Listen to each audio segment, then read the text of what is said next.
េត្តព្រះត្រពាំងយួនប្រាយត្រាវិញមានរមណីយដ្ឋានគូស្រស់ស្រីនិងដើមឈើទាលដាំបន់ចាស់ទើខេត្តឃ្លាំងយួនហៅសក់ច្រាំងមាត់ជ្រូកយួនហៅអាងយ៉ាងមានវត្តដ៏ស្រស់ស្អាតខេត្តក្រមួនសយួនហៅគៀងយ៉ាងមានភ្នំជាច្រើ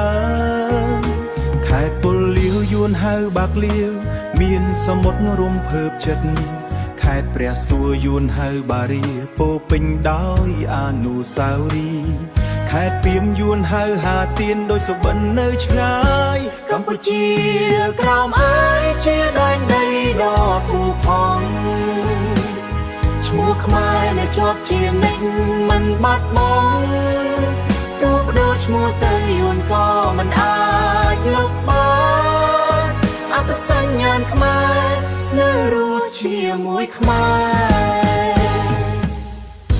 ខេត្តបារាជយួនហៅឡងសៀនឈ្មោះតទៅទៀតគឺ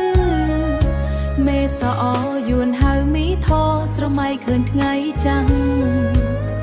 ដូនណៃយួនហៅដងណៃស្នេហ៍ដីមិនអាចបំភ្លេចខេត្តរងដំរីយួនហៅតៃនិននៅចិនព្រំដែនខ្មែរលងហោយួនហៅវងឡងដូចបាត់ភ្លេងស្រងោងា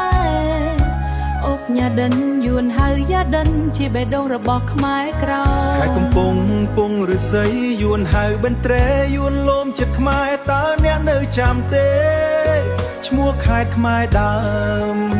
យើងចាំជានិច្ចទុកជាប្រវត្តិសាស្ត្រខ្មែរសាដែងហាសាដែកដោយសត្វអាចបាត់ញ័យក្រុងព្រៃនគរយួនប្រាស័យកនមិនបំភ្លេចទេអត្តសញ្ញាណ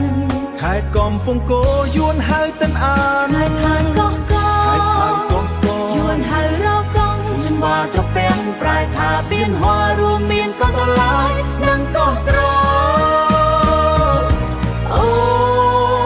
កម្ពុជាក្រោមដែនដីមិនរលាឈ្មោះខ្មែរនៅរស់ទូបដោទៅឈ្មោះថ្មីយើងនឹងចងចាំបន្តរហូតចំនួនក្រោយឲ្យពិភពលោកដឹងថាយើងមិនភ្លេចឡើយ21ខេត្តនិងកោះចំនួន2ទៀតជារបស់ខ្មែរយើងជានិច្ច